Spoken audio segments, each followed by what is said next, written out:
are hurting. So many people who need love. Sometimes I feel a little helpless, like what I have won't be enough. I may not have everything, but what I have I'll share with you. 'Cause what real love would ask of me is that I show real love to you. Sometimes the greatest gift that someone can receive is to know they're not alone in the greatest need. Yeah. This is a mission if we're up to the test. It's not impossible, it takes our best. Show up, give love away.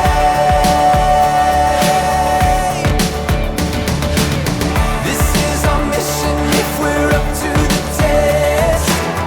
It's not impossible, but it takes our best. Show up, give love away. So can this really change a thing when so much still needs to be done? Ooh, don't feel the pressure to change everything. Just give what you can give to us. Sometimes the greatest gift that someone can receive is to know they're not alone in their greatest need. This is our mission if we're up to the test. It's not impossible, it takes our best. Show up, give love away.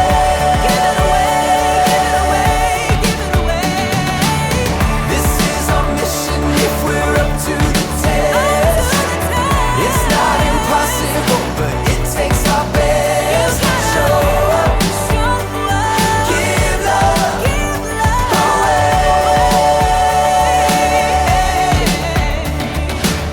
This is our mission if we're up to the test. It's not impossible, it takes our best. Show up, give love away.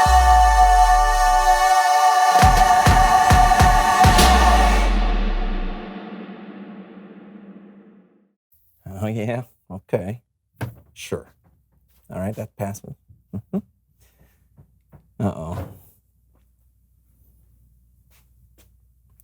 There's a window there? Yes! Shh! Uh-huh. Oh. Mr. Beauregard has weeds growing up around his mailbox. That's a violation. Uh-huh. Weeds.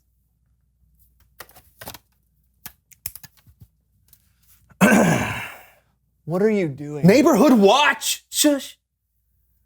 Oh, look at that. Miss Franklin's walking her dog without a leash. Doesn't she know how dangerous that is? Danger. Danger. Oh, what? Longbeard Carl has mismatching flower pots? Unbelievable. Okay. Who else? Oh, is that squirrel trying to get into my yard? Oh boy, not on my watch! Now, squirrel. Hey, you look at me. You look at me right now. Hey, what are you doing? Get back. Oh, no. Oh, no. Oh, no. No, get back. Oh, don't look at That's a strong squirrel.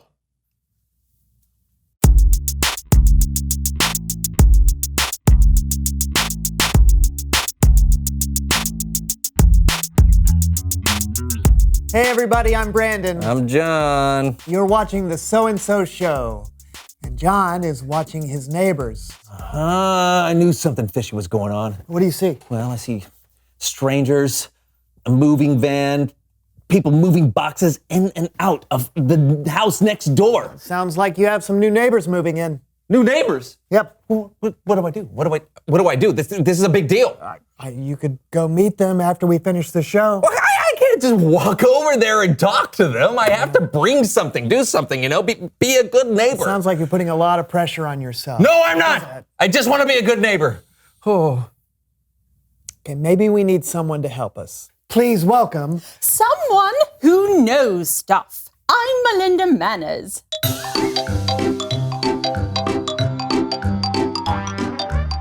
I am an expert in all things proper and mannerly. Thank you, Melinda. Yeah. Oh, no, this is perfect because I need help trying to figure out how to welcome my new neighbors into the neighborhood. New neighbors? Yes.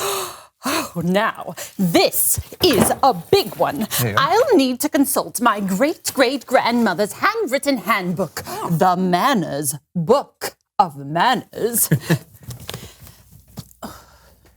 See? Now it's in here. No. Let's see, maybe it's... There. No. No, it's not that. All the way to the... Okay. Here it is. My, there are endless things you could do to welcome your new neighbors. I suggest we start with the most difficult option. Wait, why would we start there? John, my dear, don't you see? Effort says you matter to me. Right. So, it's all here in the handbook. First, research. How many people are moving in? What are their likes, dislikes? Do they have any pets, kids, food allergies, unexpected fears? Well, those are all great questions. Questions for Neighborhood Watch. Isn't it rude to spy on your neighbors? Of course. Aren't you spying on them now? Oh, no. It's important to know the facts in order to do the very best acts. What do you see, John? Let's see. 1 adult, 3 children, 2 dogs. 1 soccer ball, 2 flower pots. Ooh, a very large bag of birdseed. Nice work, John. You know what this calls for. No idea. A welcome to the neighborhood flower pot. You have everything you need here to make a beautiful and thoughtful welcome to the neighborhood flower pot. You will each create your flower pot, and then you must be able to carry it around the room on your head. Why do we need to carry them on our head? Good posture, young man, is essential to a mannerly first impression. A bad first impression is as bad as sour milk. If you want to be impressive, walk as smooth as silk. Oh, okay. You have 5 minutes to decorate and go. We going? Yes, you can just put the flowers in there.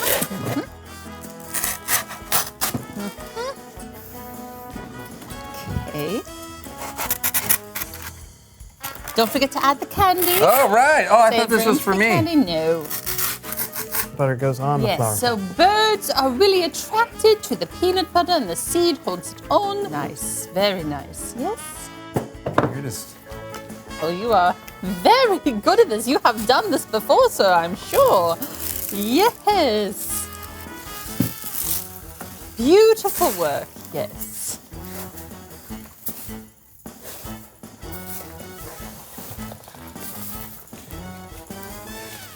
Time. Now to practice carrying them over to the new neighbors. Star wipe. Shoulders back, head high, knees slightly bent, and walking. Yes. Come on. Oh, good. Balance, breathing in and out, staying calm. Ow. You know, I think John can be a good neighbor if he's not balancing something on his head. No, I have to walk like silk. We might be missing the point here. True, it's not mannerly to get so upset. I am not upset! You are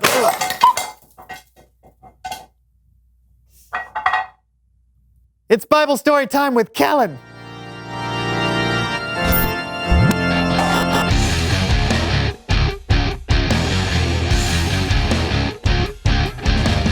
Hello, hello. Hey, Kellen. What are we talking about today, Kellen? Great question. Today we're talking about a time that Jesus talked to a Samaritan woman at a well in Samaria. That's right. And what better way to learn about this historic moment than to hear from the woman herself? Hello? Hello, and welcome to Behind the Bible.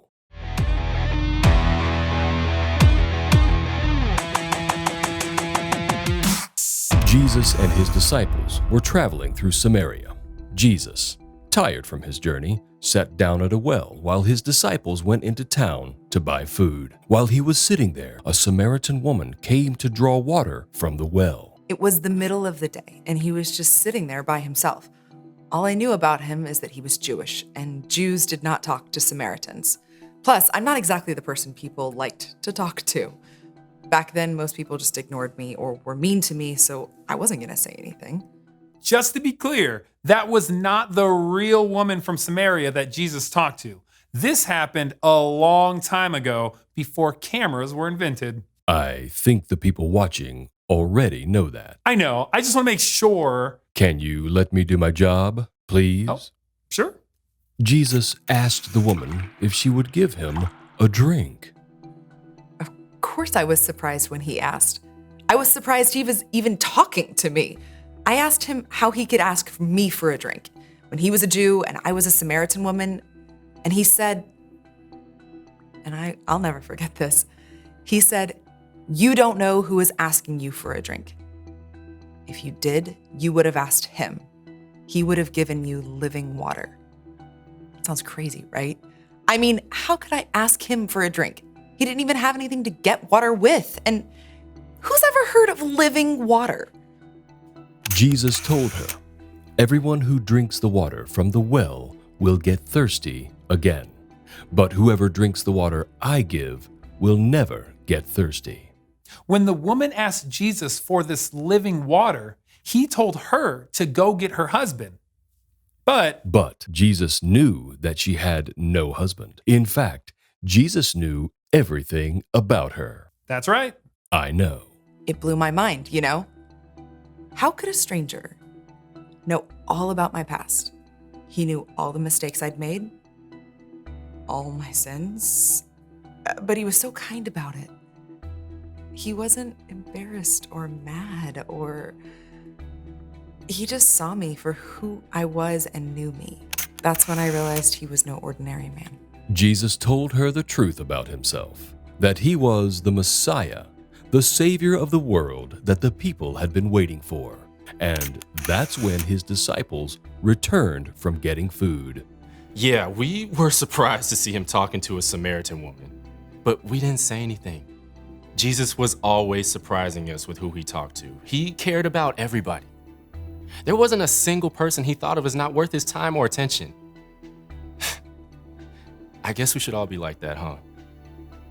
When I found out I was talking to the Messiah, I could barely believe it.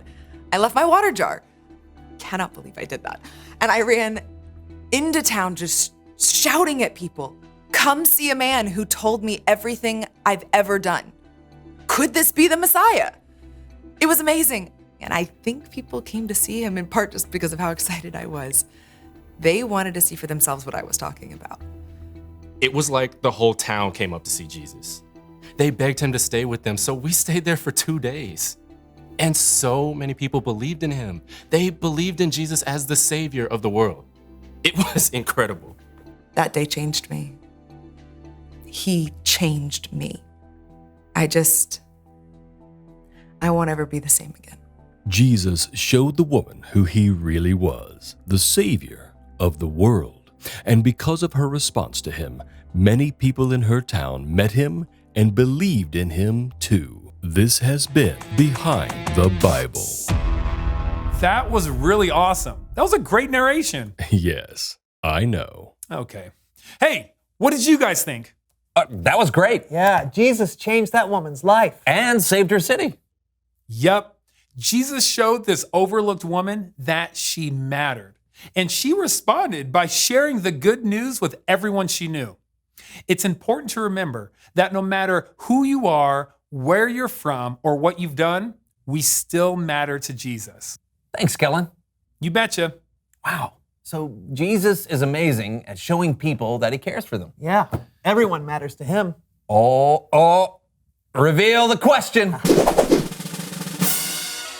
Who matters to you? Yeah, your parents, friends, a new neighbor, perhaps? Yeah, we all have people in our lives who matter to us, and there are lots of different ways we can show them that they matter. Yeah, and it's really important to show them because people who matter to you might not know it. Oh, that's right. Yeah, you can show people they matter by telling them or by doing something kind for them. Yeah, even just making time to talk to someone like Jesus did can make their day. Think about that, and we'll see you next time. I'm Brandon. And I'm John, and this was the So-and-so Show! This is a fish from 1948. It smells like cat litter, which is not great.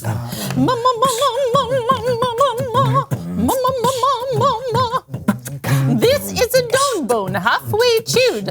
I don't have a dog, so this one's for you.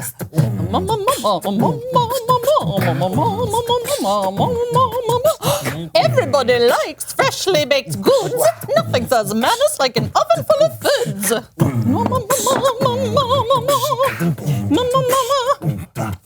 got the manners book of manners, the manners book of manners, the manners book of manners, book of manners, book of manners. Manners,